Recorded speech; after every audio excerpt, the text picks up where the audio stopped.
All right, joining us on the show now is Sanjeev Sanyal. Thanks very much, Mr. Sanyal, for speaking to us here on NDTV. Today's budget largely has flummoxed many people because they didn't get the big bang headline, as it were. Many people were left scratching their heads. But what has happened is that there are a lot of slogans, a lot of keywords. For one, the Prime Minister said that it's a roadmap for 2047 Viksit Bharat. In the course of the next few minutes, it could help us decode what exactly does all of this mean. How is what happened today a roadmap for 2047? Okay, it is true. This budget is a no-nonsense, workman-like budget. And so there are a whole bunch of things that maybe economists get excited about, but many people may not appreciate it as much. So let me decode it for you. First and foremost, look at what has happened to both the debt and the deficit. So if you will remember, before COVID, we had a fiscal deficit which was below 4%, and the debt to GDP ratio was below 50%. Now, thanks to the COVID and the COVID response, that spiked up very substantially. Debt went up to 64% or thereabouts of GDP, and the deficit went up over 9% of GDP.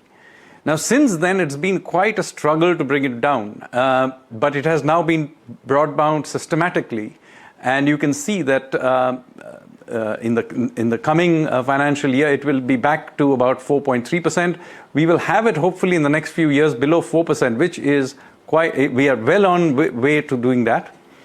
Meanwhile, the debt to GDP ratio is now on course to now it will be about 56%, but I think by the end of the decade it will be again below 50%. Now, this is no small achievement in a situation where worldwide both developed and developing countries are seeing their debt to GDP ratios basically out of control.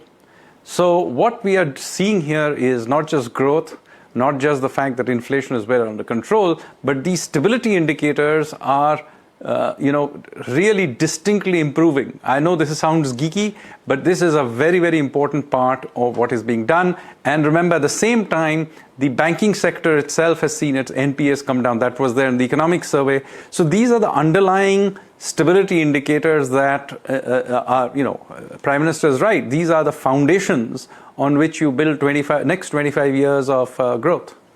The fiscal deficit figures are being disputed. A leader of the Congress, in fact, said a while ago that this 4.4% of the GDP has been achieved despite tax revenues actually being less than what was budgeted. And this is a result of jugglery because key ministries are actually spending less. It is true that expenditure control has been very good, and I don't see why we should penalize the government for doing that. What has happened is that both expenditure and revenue numbers have come off below budget numbers. Now, there is a good reason for this, that in fact inflation and consequently nominal GDP growth has been lower very substantially. So the whole equation, which would have happened because of natural inflation, has come off both in terms of revenue and spending. Now, is that a bad thing? Well, having inflation control is surely a good thing. I mean, if you're doing better on that count, again... They're saying it's because, say you have the drinking water ministry, the Ministry for Drinking Water and Sanitation, spending less despite the fact that you've got, problem with clean water, what recently happened in Indore, underspending at the detriment of people. So, look, the point of the matter is that you have now inflation below the RBI's target range. So both the spending and the revenue will be in nominal terms below what had been budgeted. If you look at what the target was in terms of percentage GDP, 4.4% is roughly what was targeted, and that was what was achieved. So unless you're saying that, RBI can look into this as well, that you need more inflation, which some people will argue because inflation is below 2%. I think that's really an argument for having more inflation. It's not an argument for saying that the deficit target was not hit. The other thing is that when you're talking about this being a budget for women and youth, how exactly?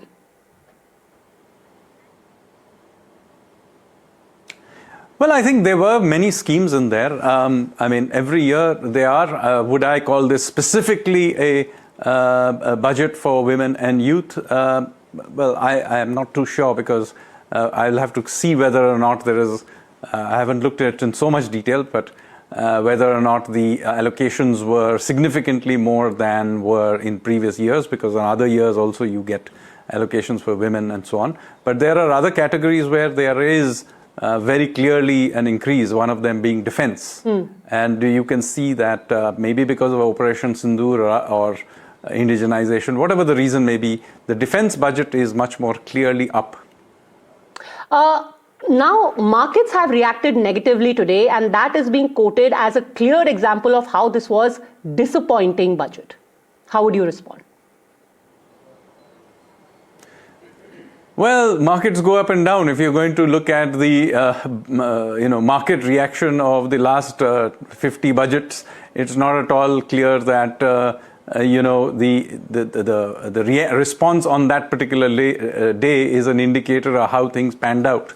So, as somebody who spent a quarter of a century in financial markets, I don't get too worked up about movements in financial markets on any specific day. You know, Mr. Chidambaram was speaking a while ago, and he said that there have been very real concerns of how India is going to survive the tariffs which have been imposed by America. None of that was specifically addressed in the budget speech today. However, what has happened is that you've got a number of schemes, programs, missions, institutes, initiatives, funds, committees have been announced. More of this is about, putting out schemes, making promises without actually spelling out how we are going to deal with a very real challenge before us. So, well, I can't comment on a political charge, but what I can say is if there is a list of schemes that he thinks should be closed, we will have a look at it. Then he should clearly state why those schemes should be shut down. But meanwhile, let us look at the response to the Trump tariffs. India has not escalated the matter, but we have not backed down either, as you will be aware.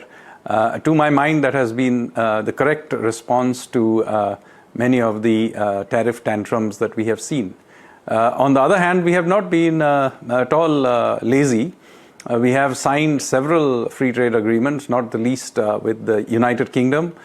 We have done one with the UAE, with Australia, now with the European Union. I don't think you can accuse us of have been tardy on that front. Was the general idea of this budget that you should be more cautionary? Some of the big steps have already happened in the past year, whether it was the GST reforms, whether it was the free trade agreements, and this was only about maintaining continuity and being extremely careful with what we are doing. Is that the larger message of this budget? So very importantly that, every year you don't want to go out there, doing big bang reforms as people like. A lot of reform, as I have, by the way, repeatedly said, is about process reform. It's the boring nuts and bolts of reform. So if you look at the budget, and not just the budget, look at the document itself, not the speech, you'll see there's a large number of small changes. These process reforms are actually the nub of making things more efficient. I'll give you some examples. The entire customs system has been, the large number of nuts and bolts reforms have been done in the customs system, something that the Honorable Finance Minister had been promising for some time, but now you saw it. Whether it's creating, an X-ray type of system which will allow both imports and exports to pass through relatively quickly. There's also on the income tax side, there were all kinds of small rules that were frictions in the system, very often used, by the way, for harassment and rent seeking by tax officials, which have been smoothened out to allow for example, small amounts or assets that might be there in your, let's say that you have a bank account you had as a student when you were studying abroad, there's some money lying there, and suddenly somebody raises that as a major objection in your income tax. That has now been converted in, you're not going to see penalty or prosecution for it. So those are the kinds of things that have been significantly smoothened out, and I think those are good things to do. All right, Sanjeev Sanyal, for sparing time and speaking to us today, thank you very much for joining us.